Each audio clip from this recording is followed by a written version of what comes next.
Bonjour à tous et bienvenue pour la matinale, l'émission quotidienne de CMC Markets qui débute tous les matins à 10 heures. Je suis Nicolas Chéron, analyste pour vous servir et nous sommes aujourd'hui le vendredi 20 mai. Le titre du jour est l'importance de la clôture.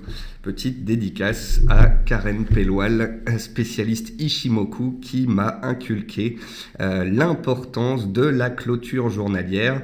En effet, ces dernières séances, malgré de nombreuses attaques du support des 2040 points sur le SP500, sur lequel tous les yeux étaient rivés, eh bien, il n'y a pas eu de clôture sous ce fameux seuil, il n'y a pas eu de signaux baissiers. C'est la raison pour laquelle nous repartons à la hausse ce matin sur les indices européens. Je vous ai expliqué ces dernières séances que tant qu'il n'y avait pas d'aversion pour le risque mesurable grâce à la hausse de la volatilité, la hausse de l'or ou encore la hausse du yen, eh bien, tant que cette aversion pour le risque n'est pas présente sur les marchés, casser des supports et partir à la baisse sur les indices est difficilement concevable. Bienvenue à tous pour cette émission, je suis content de vous retrouver pour finir la semaine et je passe également le bonjour à tous ceux qui regardent cette vidéo enregistrée a posteriori.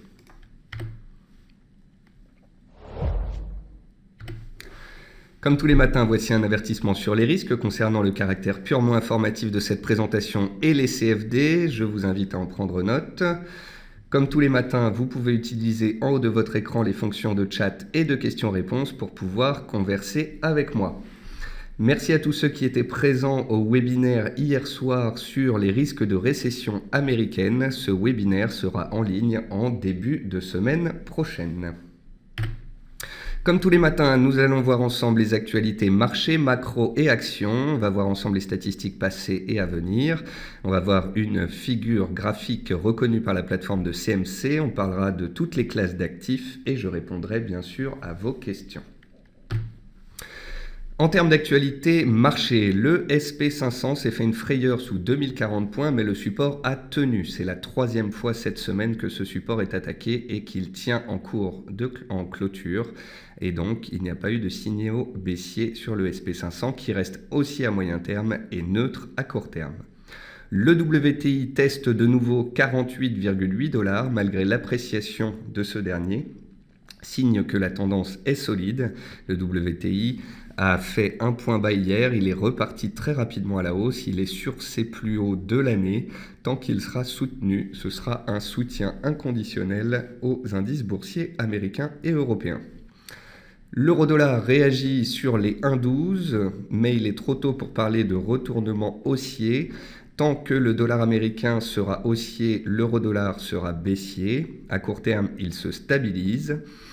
Vous aurez bientôt une analyse à ce sujet à votre disposition dans laquelle je parlerai justement des spéculations de court terme qu'on a eues sur le dollar américain et sur cette possible hausse de taux en juin qui m'apparaît inconcevable.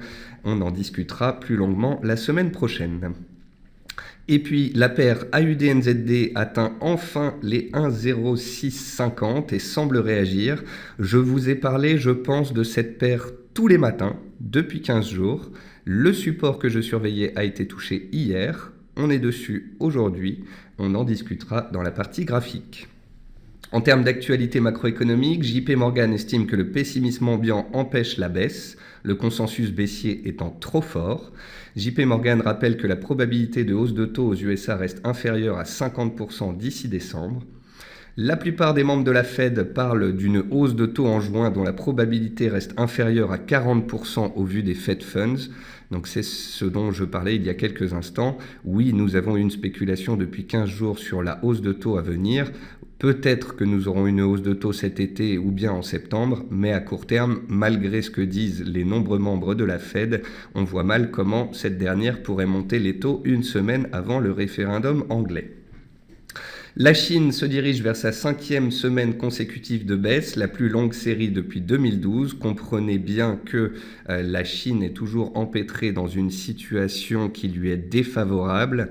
Le gouvernement, la Banque centrale, ils font tous pour juguler la situation, pour soutenir les indices boursiers, les actions, pour empêcher le yuan de décaler. Malgré tout, eh bien, les cours continuent d'être sous pression. Il faudra que l'on garde la Chine en tête comme une possible ombre au tableau. Rappelez-vous, l'été dernier, au mois d'août, les marchés avaient fortement décalé à cause de la Chine. Nous ne sommes pas à l'abri d'une répétition de ce phénomène. Moody's a abaissé ses prévisions de croissance aux États-Unis, citant la faible demande globale. Ça fait quand même plusieurs banques et plusieurs agences de notation qui abaissent leurs prévisions de croissance sur les États-Unis. Et puis le G7 débute ce jour au Japon et il durera jusque demain. Côté entreprise, Walmart clôture en hausse de 9,58% hier grâce à des résultats supérieurs aux attentes. La consommation aux États-Unis a été solide et ça a permis donc au titre de repartir de l'avant. Solocal est sous pression, le titre perd 10% ce jour car la société lance une augmentation de capital. Gameloft au contraire gagne 11% car Vivendi a relevé son offre, son OPA à 8 euros. Deutsche Bank et Renault voient leurs actionnaires critiquer les rémunérations patronales. Et puis EDF engage 50 milliards d'euros pour allonger de 20 ans la durée d'exploitation de ses centrales. En dessous, vous avez les meilleures et moins bonnes performances du CAC 40. Il n'y a que du vert ce matin. Les 40 valeurs du CAC 40 sont toutes positives. Et en tête, on a Legrand, Schneider, AXA, Technip et Accor. Côté statistiques passées, hier, on a eu le taux de chômage australien qui est ressorti à 5,7 au lieu de 5,8. Ça a soutenu l'AUD. On a eu les ventes au détail en Angleterre qui étaient bien supérieures aux attentes, plus 1,3 contre les 0,6 attendus. Et puis on a eu des stocks de gaz un peu inférieurs aux attentes. Les cours du gaz étaient posés sur support et ça leur a permis de réagir positivement. Ce jour, surtout à 14h30, on aura des statistiques canadiennes. Ça devrait faire bouger l'USD CAD qui était très volatile ces dernières séances avec le pétrole. Et puis à 16h, on aura les ventes de logements existants aux États-Unis. Enfin, sur l'outil de reconnaissance de figures graphiques, vous pouvez voir l'évolution du CFD sur le NZD en données horaires. Donc ici, c'est un biseau ascendant qui a été détecté. Il est noté 4 sur 5. La probabilité de la sortie par le bas de cette figure est forte. Néanmoins, le petit piège du jour, c'est pour continuer de vous apprendre des choses au quotidien. Néanmoins, je préfère constater des figures en biseau ascendant, qui sont des figures d'essoufflement, lorsque la tendance est haussière. Normalement, on a une tendance haussière et à la fin de la tendance haussière, on a un biseau ascendant qui est une figure d'essoufflement. Ici, nous avons un biseau dans une tendance baissière qui serait une figure de continuation. Je le note, mais je le trouve moins tangible qu'un biseau qui apparaîtrait à la fin d'une tendance haussière. C'était le petit apprentissage technique du jour. On va maintenant passer sur la plateforme de CMC Markets et étant donné qu'on a eu une faible volatilité depuis hier et qu'il n'y a pas eu de grands changements, on va faire un tour d'horizon des différentes classes d'actifs qui va être relativement rapide. Je pense que vous connaissez par cœur ce graphique du SP500 et que vous connaissez également mon discours puisqu'il n'a pas changé depuis 2 mois. Le SP500 est haussier à moyen terme. Depuis 1 mois et demi, 2 mois, il est neutre, posé sur un support. Tant que ce support ne cassera pas avec une augmentation de la volatilité des volumes et de l'aversion pour le risque, eh bien, la neutralité prévaudra et les acheteurs garderont la main sur support. Vous pouvez constater que on peut considérer une ETE toujours possible, mais pour que cette ETE se valide, il faudra casser les 2040 et accélérer sous les plus bas d'hier. Alors, je la considérerai comme valide. En attendant, soit on considère un range neutre sur les 2040 points, soit on peut entrevoir ce canal baissier à faible pente qui peut s'apparenter à un flag, ça s'appelle un drapeau. Et un drapeau, généralement, ça intervient, donc ici un drapeau baissier, ça intervient après un fort mouvement haussier. C'est un moyen pour les cours de consolider en descendant avant éventuellement de repartir à la hausse dans le sens de la tendance. Donc, mis à part cette ETE qui pèse potentiellement sur les cours que tout le monde a vu et que nombreux ont joué hier et ils se sont fait piéger, mis à part cette ETE, eh bien, soit on considère que l'on est complètement neutre, soit on considère qu'on est baissier dans un canal à faible pente, mais dont la sortie pourrait se faire théoriquement par le haut, puisque cela s'apparente à un drapeau. On va passer sur les indices européens. Et je crois qu'il est difficile de faire plus simple et plus factuel. Depuis 3 mois, le DAX est dans une tendance haussière. Cette tendance haussière est matérialisée par une oblique. Cette oblique, on était posé dessus hier. L'oblique n'a pas cassé, donc les acheteurs ont repris la main. C'est très simple, l'analyse technique. Quand on va sur un seuil mais qu'il ne casse pas, eh bien on repart dans l'autre sens. Donc, en début de semaine, on a échoué sous résistance et en fin de semaine, on a encore touché des supports. On reste donc complètement neutre comme on l'est depuis 15 jours. On reste neutre, mais on a un biais haussier de court terme puisque la tendance en place est haussière, et ce, jusqu'à nouvel ordre. On peut regarder le CAC 40. Le CAC 40 a très bien tenu hier. Il n'a pas attaqué ses plus bas. Il y avait des signes comme quoi vraiment les acheteurs étaient présents. Et puis aujourd'hui, on a un gap haussier et on repart à la hausse dans le sens de la tendance haussière qui est en place depuis 3 mois. Elle est un petit peu moins visible sur le CAC. Le CAC est un petit peu plus neutre. Il était neutre, il était sur le bas de son range, sans accélération baissière, sans signaux. Eh bien, les acheteurs reprennent naturellement la main. Et puis je voulais vous en montrer un troisième dont j'ai posté le graphique hier sur Twitter, c'est le BEL20, l'indice belge. Vous pouvez voir qu'on est dans une sorte de figure d'élargissement avec des plus hauts et plus bas, de plus en plus haut et de plus en plus bas. On avait touché la borne basse de cette figure, on est en train de remonter vers la résistance de court terme. Et si cette fois on devait réussir à casser la résistance, on pourrait retourner dans la partie haute de la figure d'élargissement vers 3500 points.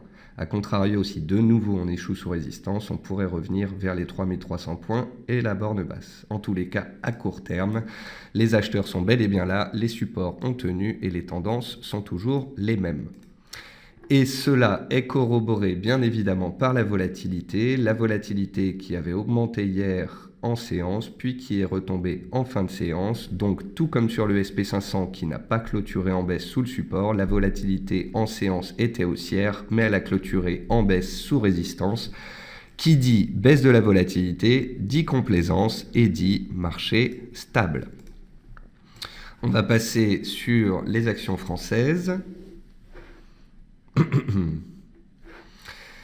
Alors, dans les actions françaises, on a Solocal qui perd 11%, donc, puisque la société annonce une augmentation de capital. Le titre était dans un range, il n'avait pas réussi à s'en extraire par le haut, donc il n'avait pas donné de signaux haussiers.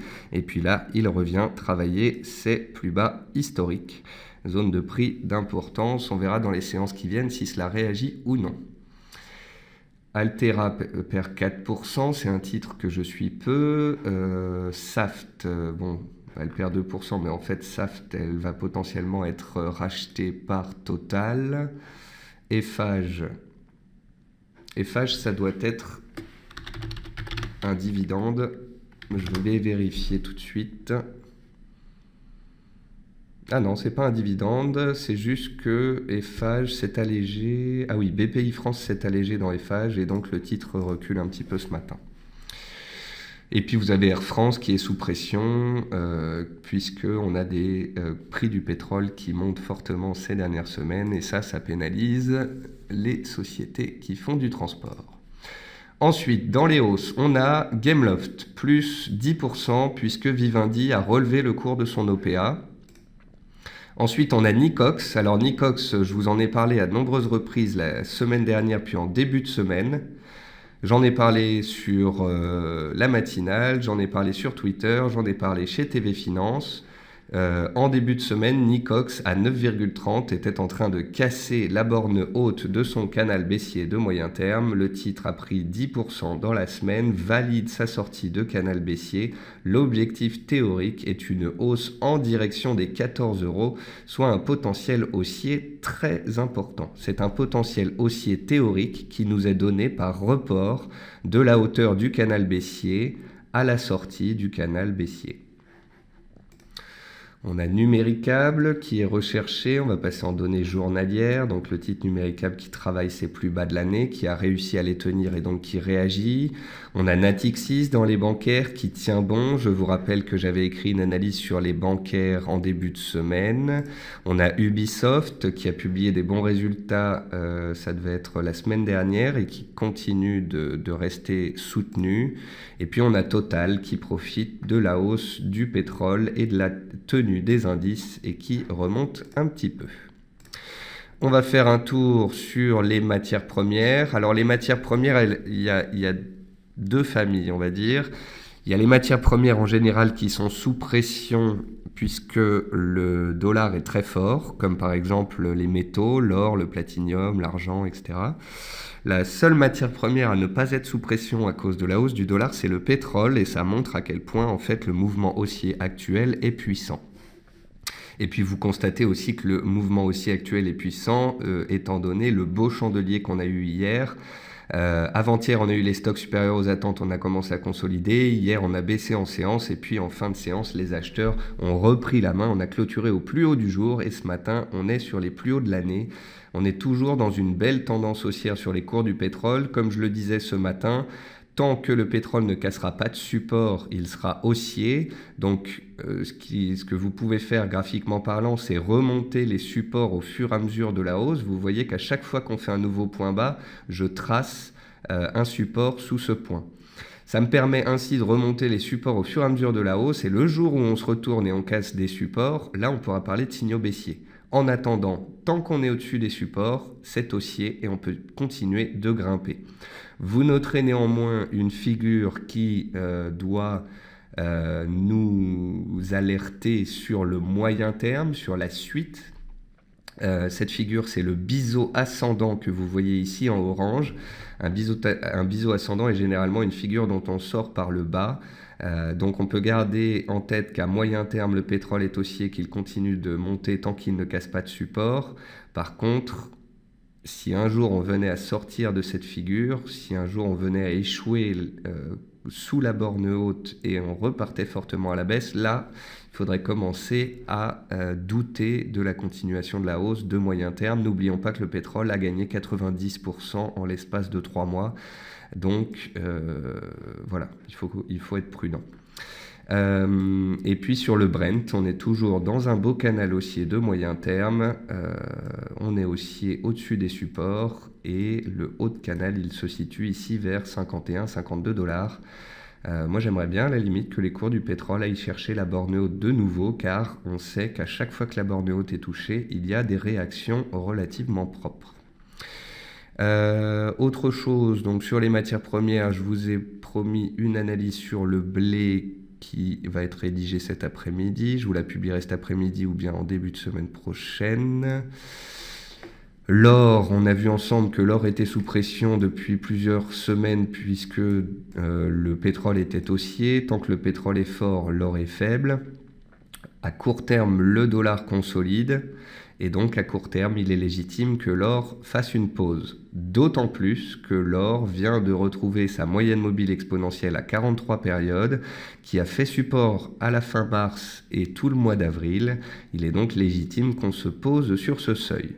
Si dans les séances qui viennent, les chiffres américains continuent de plaider pour une hausse de taux et que le dollar américain continue de grimper et que l'or casse les 1250 $, alors on pourrait avoir une continuation baissière en direction des 1220 $, les plus bas de fin mars, début avril, et la moyenne mobile à 100 jours qui est haussière et qui vient en support.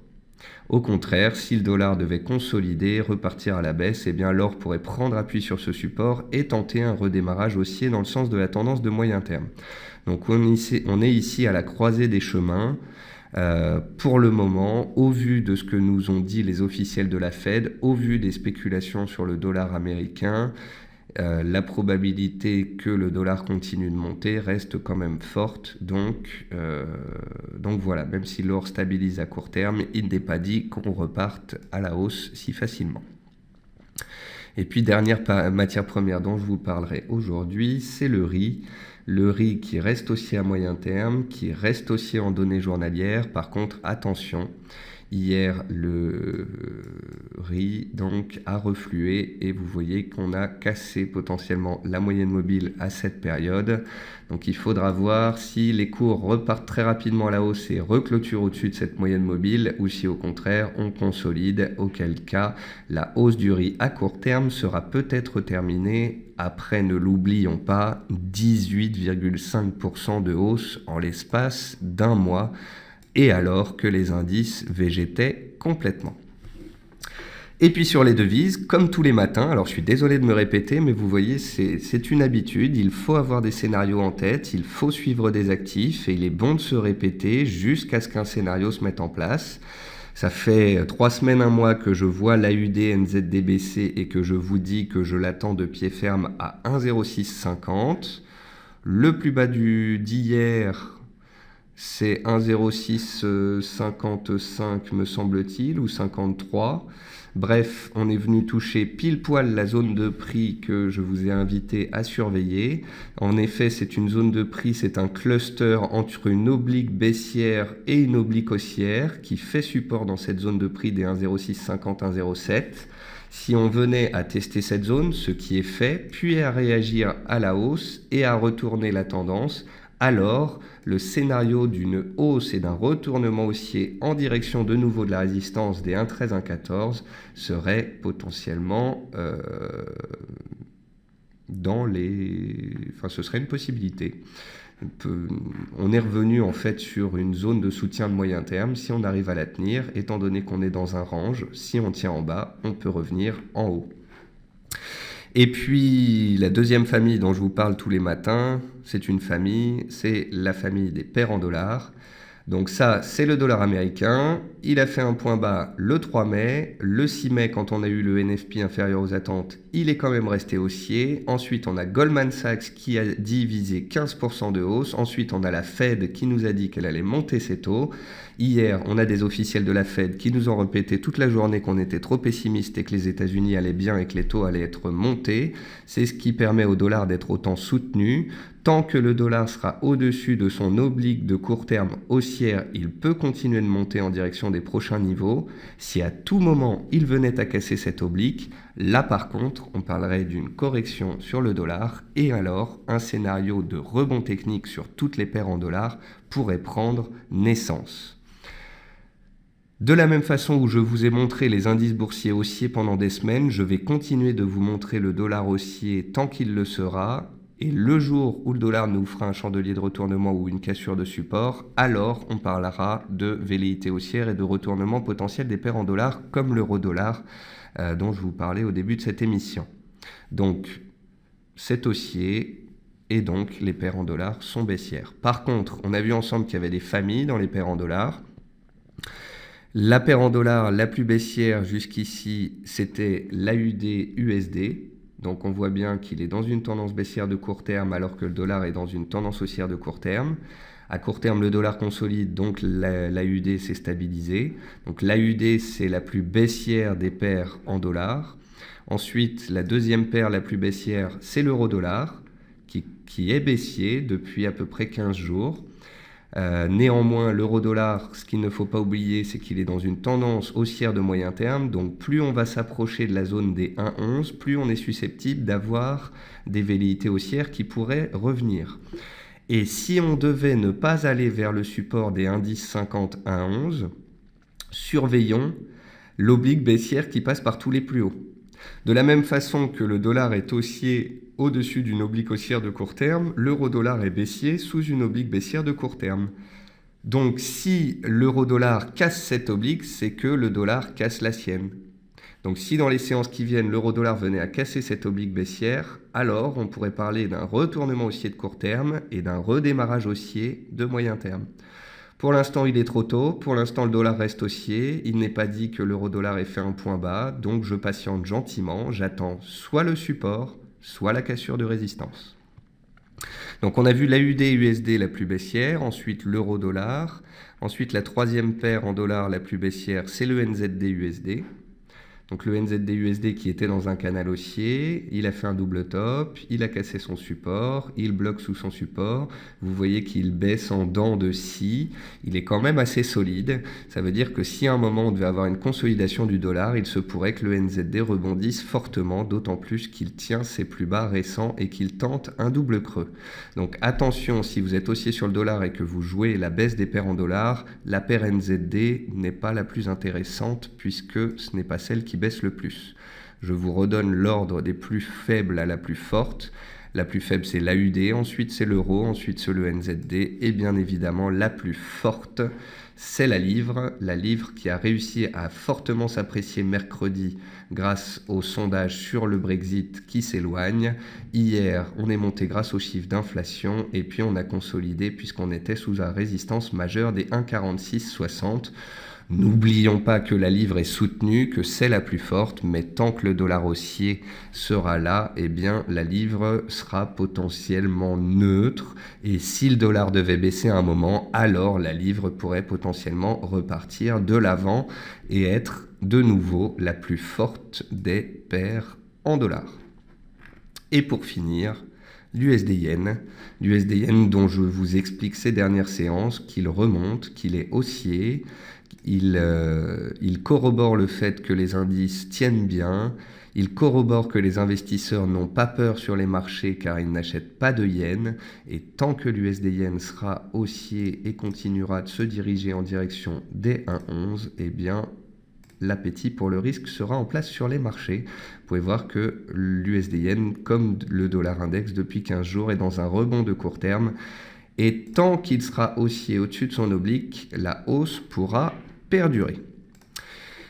Voilà, j'ai fait mon point complet, l'actu, la macro, les statistiques, les indices, les actions, le forex, les matières premières. J'ai beaucoup de commentaires sur le webinaire d'hier soir, je vous remercie beaucoup. Véronique a fait un superbe travail, c'était vraiment un webinaire très sympa qu'on a fait hier soir. Il dure plus d'1h30, il faut que je rajoute des disclaimers, que je vérifie la vidéo. Bref, je vais faire ça aujourd'hui, lundi, et la publier très certainement lundi ou mardi au maximum.